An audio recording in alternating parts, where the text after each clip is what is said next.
ओम नमः शिवाय। मैं इस चैनल पर संक्षिप्त शिव पुराण का अध्याय 1 का पाठ पढ़ने जा रही हूँ। आपको अच्छा लगे तो लाइक सब्सक्राइब करें और अन्य लोगों पर शेयर करें। श्री गणेशाय नमः। श्री शिव पुराण महात्म्य। ओम नमः शिवाय, ओम नमः शिवाय, ओम नमः शिवाय। शौनक जी के साधन विषयक प्रश्न करने पर सूत जी का उन्हें शिव पुराण की उत्कृष्ट महिमा सुनाना। श्री शौनक जी ने पूछा, महाज्ञानी सूत जी, आप संपूर्ण सिद्धांतों के ज्ञाता हैं। प्रभु, मुझसे पुराणों की कथाओं के सर तत्व का विशेष रूप से वर्णन कीजिए।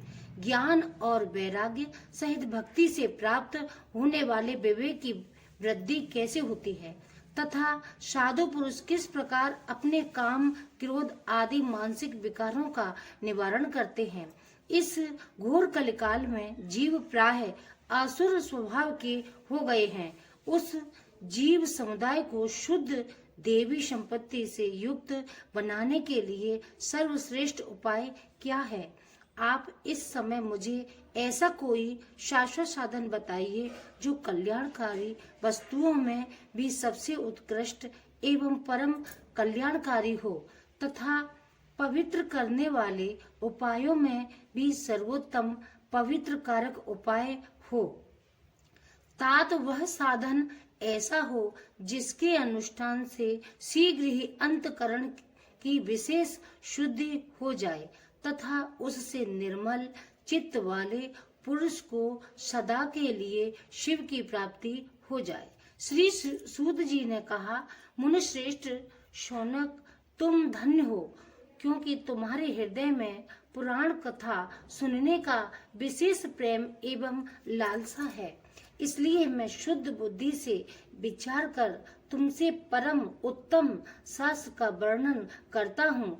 बस वह संपूर्ण शास्त्रों के सिद्धांत से संपन्न भक्ति आदि को बढ़ाने वाला तथा भगवान शिव को संतुष्ट करने वाला, कानों के लिए रसायन अमृत स्वरूप तथा दिव्य है। तुम उसे श्रवण करो मुने, वह परम उत्तम शास्त्र है। शिव पुराण, जिसका पूर्व काल में भगवान शिव ने ही प्रवचन किया था, यह काल रूपी सर्प से प्राप्त होने वाले महान त्रास का विनाश करने वाला उत्तम साधन है। गुरुदेव व्यास ने सनत कुमार मुनि उपदेश पाकर बड़े आदर से संक्षेप में ही इस पुराण का प्रतिपादन किया। इस पुराण के प्रणयन के उद्देश्य हे कलयुग में उत्पन्न होने वाले मनुष्यों के परम हित का साधन यह शिव पुराण परम उत्तम शास्त्र है। इसे इस भूतल पर भगवान शिव का वांग्मय स्वरूप समझना चाहिए और सब प्रकार से इसका सेवन करना चाहिए। इसका पठन और श्रवण सर्व साधन रूप है। इससे शिव भक्ति पाकर श्रेष्ठतम स्थिति में पहुंचा हुआ मनुष्य शीघ्र ही शिव पद को प्राप्त कर लेता है। इसलिए संपूर्ण यत्न करके मनुष्यों ने इस पुराण को पढ़ने की इच्छा की है अथवा इसके अध्ययन को अभीष्ट साधन माना है। इसी तरह इसका प्रेम पूर्वक श्रवण भी संपूर्ण मनोवांछित फलों को देने वाला है।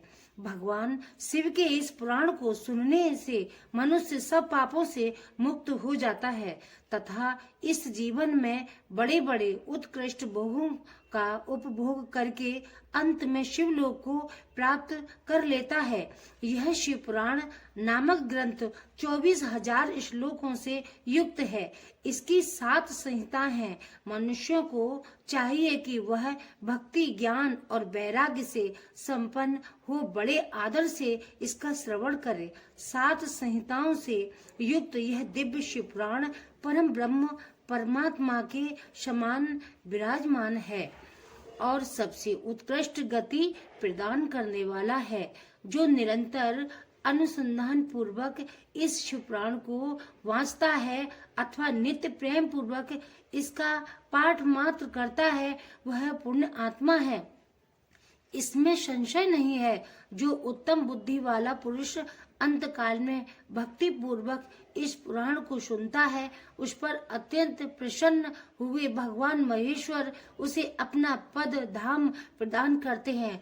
जो प्रतिदिन आदर पूर्वक इस पुराण का पूजन करता है, वह इस संसार में भोगों को भोग कर अंत में भगवान शिव पद को प्राप्त कर लेता है।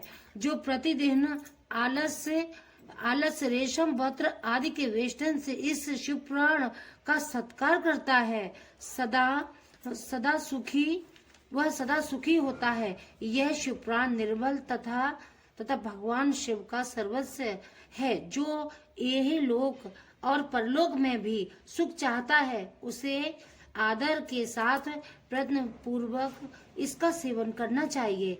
यह निर्मल एवं उत्तम शिव पुराण धर्म, अर्थ, काम और मोक्ष रूप चारों पुरुषार्थों को देने वाला है। अतः सदा प्रेम पूर्वक इसका श्रवण एवं विशेष पाठ करना चाहिए। शिव